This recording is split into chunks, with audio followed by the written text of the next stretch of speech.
भारत के अंदर जो भी युवा सरकारी नौकरी प्राप्त करना चाहते हैं, उनके लिए मार्ग कठिन से कठिन होते जा रहे हैं। दरअसल वो मेहनती तो है बच्चा, लेकिन जो चयन करने की प्रक्रिया है, वो बहुत ही ज़्यादा दूषित हो चुकी है, खतरनाक हो चुकी है। समझ नहीं आता क्या किया जाए। तैयारी करके एक सिस्टम को, एक बात को सुधारा जाता है तो दूसरी बात बिगड़ जाती है, और ये चल रहा है। ये पिछले कुछ दिनों से लगातार चल रहा है। एसएससी, रेलवे, किसी की भी भर्ती हो, परीक्षा हो, लेकिन जो प्रक्रिया है वो दूषित हो चुकी है।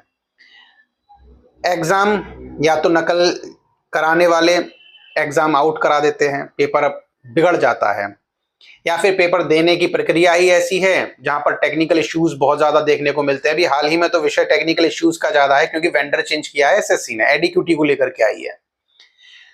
सभी शिक्षक विद्यार्थियों की आवाज उठाने के लिए दिल्ली में मिले।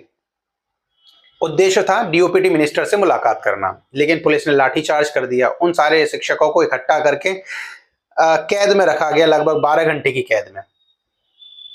भारत आजाद है, आजाद है भारत। शिक्षक कैद में हो और भारत को आजाद कहना, ये मेरी समझ में थोड़ा सा परे है। लेकिन फिर भी शिक्षकों ने अपनी आवाज उठाना चाहिए और डीओपीटी मिनिस्टर से मुलाकात करना चाहिए, और उन्हें मिला क्या? लाठियां। भारत का युवा फिर क्रोधित हुआ, और जब बहुत ज्यादा क्रोधित हुआ तो फिर न्यूज चैनल्स ने, सारे न्यूज चैनल्स ने आगे आकर के चौथे स्तंभ की जो भूमिका है, जो चौथा पैर कहा जाता है लोकतंत्र का, वो अपनी भूमिका पहली बार निभाते हुए दिखी पिछले कुछ वर्षों में।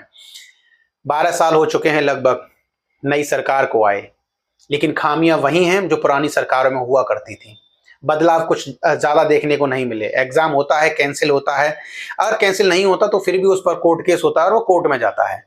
ये सारी प्रक्रिया के अंदर ही समाहित है। डिले भी होता है एग्जाम। ये सारी प्रक्रिया, मतलब आप ये समझिए कि हमें ऐसा लगता है कि देखने को पहला टियर 1, टियर 2, टियर 3 ये तो सब चलते ही हैं, इनके साथ साथ एक टियर और जोड़ दिया जाता है, कोर्ट वाला। पहले पेपर होगा उस पर कोर्ट केस होगा, दूसरा पेपर होगा उस पर कोर्ट केस होगा। कोर्ट केस क्यों होगा? क्योंकि प्रक्रियाएं सही नहीं है।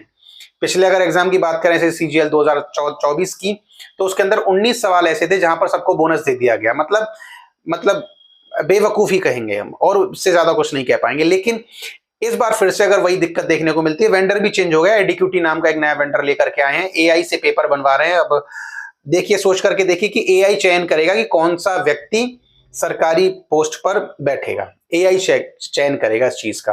बहरहाल जो भी है, खुद से पेपर नहीं बनाए जाते हैं, जो भी इनका विषय रहते हैं, प्रक्रिया, चयन की प्रक्रिया तो यही तय करें कैसे होती है, लेकिन कम से कम स्वच्छ तो हो, साफ तो हो। ऐसी जगह सेंटर तो न डाले जाएं जहां पर